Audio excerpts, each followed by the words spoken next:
What did you feel if there are faults and earthquakes? We are learning about faults and earthquakes. Said in Isaiah 29 verse 6, the Lord Almighty will come with thunder and earthquake and great noise, with, with windstorm and tempest and flames of a devouring fire. Now, an earthquake is a shaking of the ground of all that rest on it for only a fraction of a minute to 3 minutes. The area affected is heavily populated and has infrastructures considerable damage and harm are likely to happen.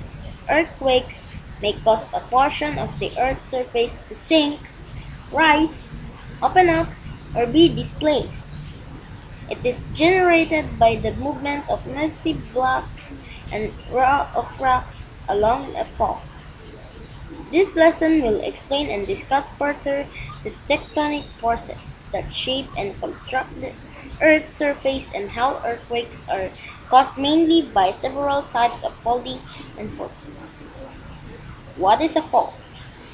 Faulting occurs when the masses of the crust are pulled apart or tension, forming cracks or fractures on the crust.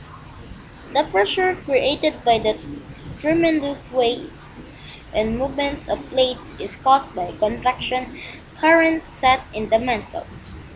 In this case, the rock layers slide and slip against each other along the breaks. Strike slip faults or horizontal movement. In straight slip faults, the blocks along the fault move to the left. The fault called the left lateral strike slip. If the block on the far side moves to the right, the fault is called the right lateral strike slip. They, they slide horizontally past each other. The Marikina Valley fault line, which is within the metropolitan Manila area, is a right lateral strike slip fault.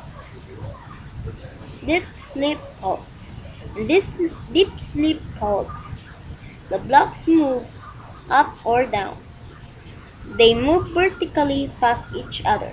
Deep slip faults are described as either normal or reversed.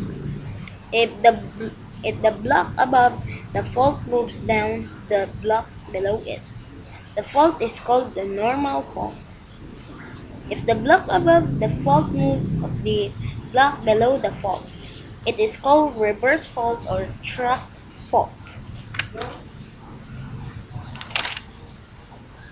Here is the magnitudes of earthquakes. Magnitude scale 1. Earthquakes with magnitude below 1 are only detectable when an ultra-sensitive seismometer is operated under favorable conditions. Magnitude 2.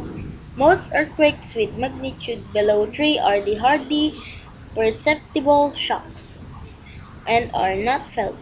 They are only recorded by seismographs of nearby stations. Magnitude 3. Earthquakes with magnitude 3 to 4 are the very feeble shocks, where damage is not usually reported. Magnitude 4. Earthquakes with magnitude 4 to 5 are the feeble shocks, where damage is not usually reported.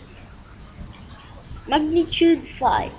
Earthquakes with magnitude 5 to 6 are the earthquakes of moderate strength and are felt over wide areas. Some of them cause small local damage near the epicenters. Magnitude 6.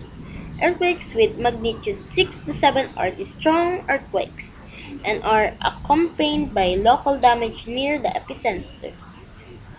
First class Seismological stations can observe them whenever they occur within the Earth. Earthquakes with magnitude 7 to 8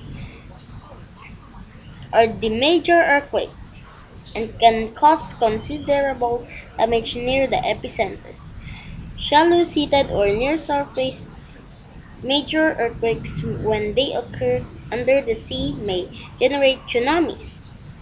First class seismological stations can observe them wherever they occur within the Earth. Magnitude 8. Earthquakes with magnitude 8 to 9 are the great earthquakes occurring once or twice. This is from the Philippine Institute of Volcanology or Seismology, or PBOX.